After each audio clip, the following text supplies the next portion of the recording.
How's it going, guys? It's Nick. Today I'm going to be doing an unboxing / review of my new Blitzart board.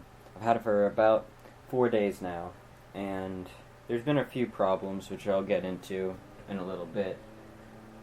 More with the remote than the board. The board's been great so far, and I'll put it back in the original box and stuff just to show you guys what it looks like when it comes. This was a plastic handle that it came with. I'll show you right. It's kind of like this. It was kind of broken when it came. It was supposed to go right here in the middle. It was broken when it came, but it didn't affect the inside of the box or anything. So, the box opens. It should be like... It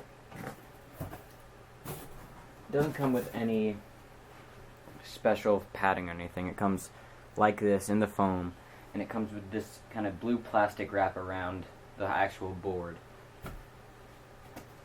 Take the board out. And like I said, I've had it for a few days, so you can see on the wheels it has black turf on it and stuff from riding it around.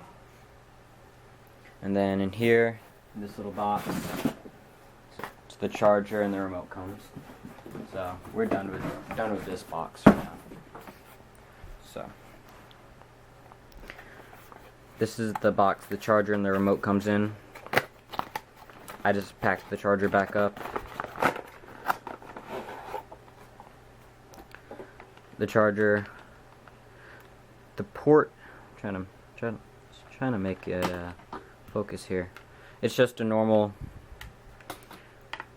2-port connection for the power from the wall to the box.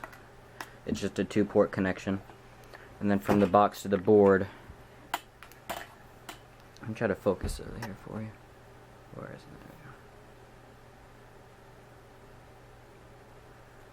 There you can see.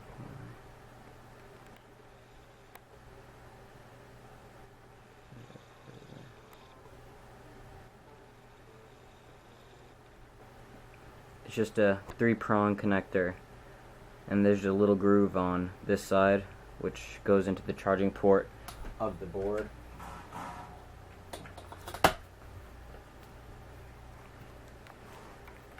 Which I'll show you guys. Let me zoom in a little bit.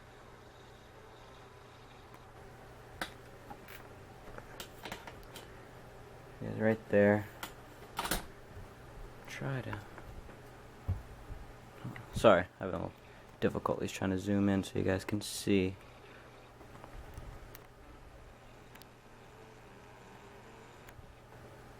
Somewhat. There's a little groove at the bottom which just goes into the charging port, and it only can go in one way. And then on the other side of the board here, these are the light indicators. You just press the button once, it'll flash up, and then boom, you'll see it has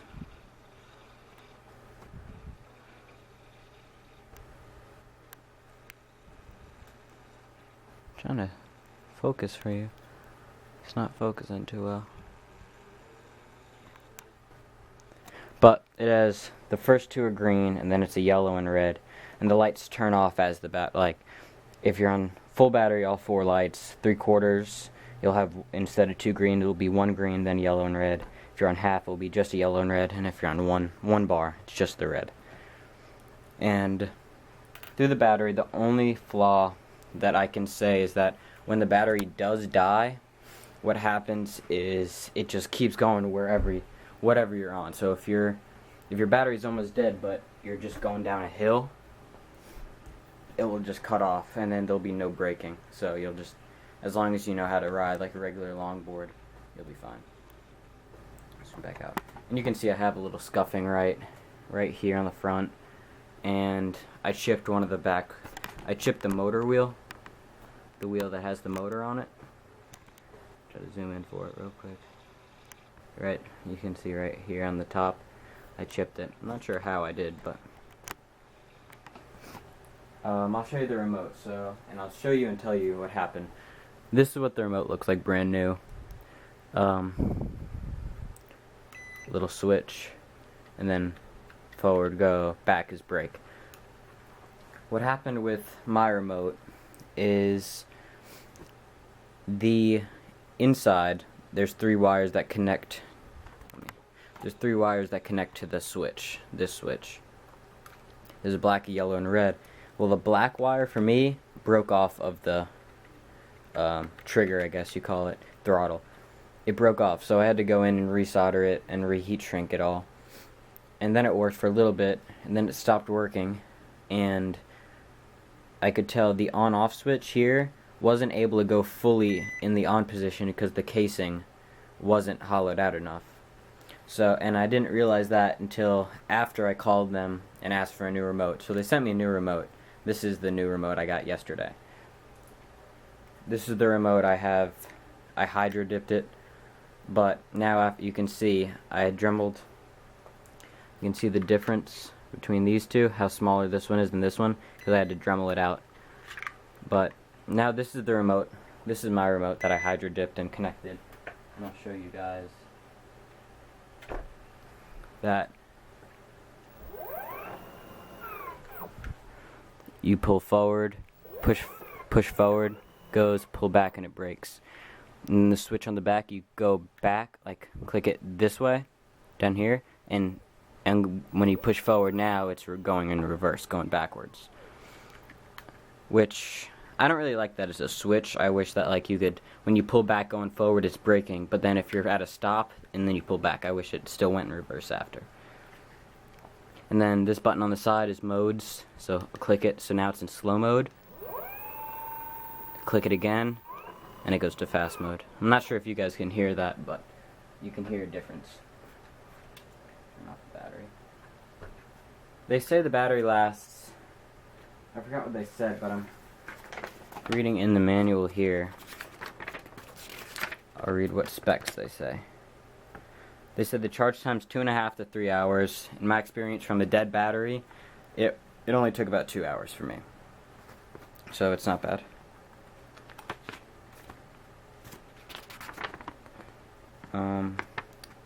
There's a spec sheet. I want to see. It says that it can go. They say it's 13 pounds. I'm not 100% sure if that's right, but it probably feels about 13 pounds. I'm not sure the spec sheet. I thought it said 17 miles, which I originally thought was crazy, and it is not true. I can probably get anywhere from 5 to 7 miles, which isn't bad. And the specs also say it goes top of 18 miles an hour, or maybe 17 miles an hour, or something like that. On a flat surface, I'll get about 16 miles an hour. On a kind of uphill slope, like an average uphill, maybe a 5 to 10 degree, I'll get anywhere from 12 to 15. And then going downhill on like a normal 10 degree slope, I'll get anywhere from 16 to 18, and on a big slope that's in my neighborhood, I got up to 20. So it gets hauling, and you can go pretty fast on it.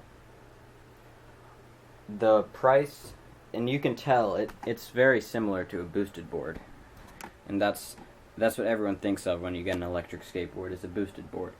And the shape, the wheels is about what a boosted board is, which that's what I like. I wanted a boosted board, but I wasn't trying to spend $1,500 on a skateboard. Where this was $300. So it's a little bit more consumer friendly. The battery runs the length of the bottom. I'm not sure if you can see that. One sec. Just go like this. The battery runs the length of the bottom with a warning sticker. Charging ports on this side, on right there, and the battery indicators over there where the van sticker is. The board itself has really nice flex to it. I like. Take the camera off the tripod real quick. So I'll sit on the ground and see if you guys can. One sec. Let me try to prop the camera up just a little bit so you guys can see this. It's not gonna work. There we go. This may work. Sorry if it's a little tilted, but Let's see if you guys can see.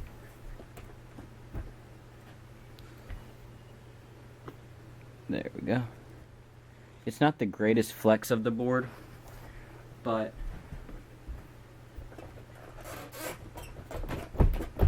it really, it's a solid board. It doesn't have a big flex like a boosted board or anything. It's a real solid board, and you can feel that under your feet when you're hitting. If you get on like cobblestone, you can feel that it's solid. You're not having any bounce like the loaded board is for a boosted board. But it's a nice board. It's a nice board. It's almost, I think it's a fourth of the price, maybe even, I'll say 300. It's even more. It's about less than a fourth of the price. So for a consumer board, it's nice. It says 38 inches, but I measured and it was 36. It was 36 from tip of the nose to the end of the tail. But it's plenty of room. And for me, I'm 5'10", and I weigh about 140. And it's a perfect size board for me. And the motor in the back wheel it's in the back left wheel, looking at it this way. And let me set this against the wall real quick. It's back in here.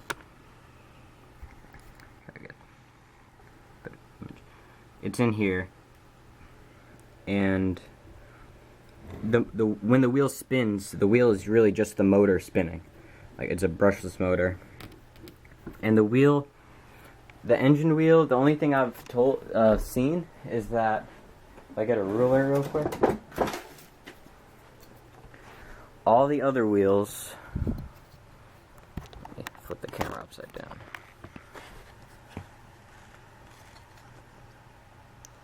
All the other wheels are 2 inches wide, exactly. Where the motor wheel is 2.5 almost. You can't see it from the camera. So the motor wheel is a 1/2 inch wider than all 3 other wheels, which you can't really tell, but when you're standing on it, oops, sorry, you're upside down. But when you're standing on it, I'm not sure if you can tell on camera, but you see, it's a little bit wider. And on camera, it may even look a little bit more wider than it really does. But for a board that's $300, this one was $315 because I bought it off eBay, and it was $15 for a 2-year warranty, I think. So I got that. But I called, I guess you call it Blitzart. I called them and they sent me a new remote. They 2-day shipped it. They did it on Friday, so it got there Monday. Because Sunday. But they 2-day shipped it to me. But after fixing this one works still better. But awesome customer service. I called them, and within 30 minutes they already said they were shipping a new one. By that night I got the notification that it was shipped. 2-day ship. That's great service. Yeah, I really love the board, and the reason I bought it was for every summer we go to my condos in Florida, and around there it's great skateboarding. You can go everywhere. So when I'm not out on the boat fishing, I'll be on the skateboard going around the town and stuff. And speaking of in Florida fishing, I'm leaving in about a week to go there, and for the time that I'm there, about a month, I'll be making fishing videos almost every day, trying to do every other day. So if you're interested in that, subscribe to my channel, leave me a like, and a comment what I can do to make my videos better. I just got a new camera yesterday, so I hope this is better than iPhone quality. I know it's going to be a lot easier for me. But yeah, thanks for watching, guys, and I'll see you guys next time.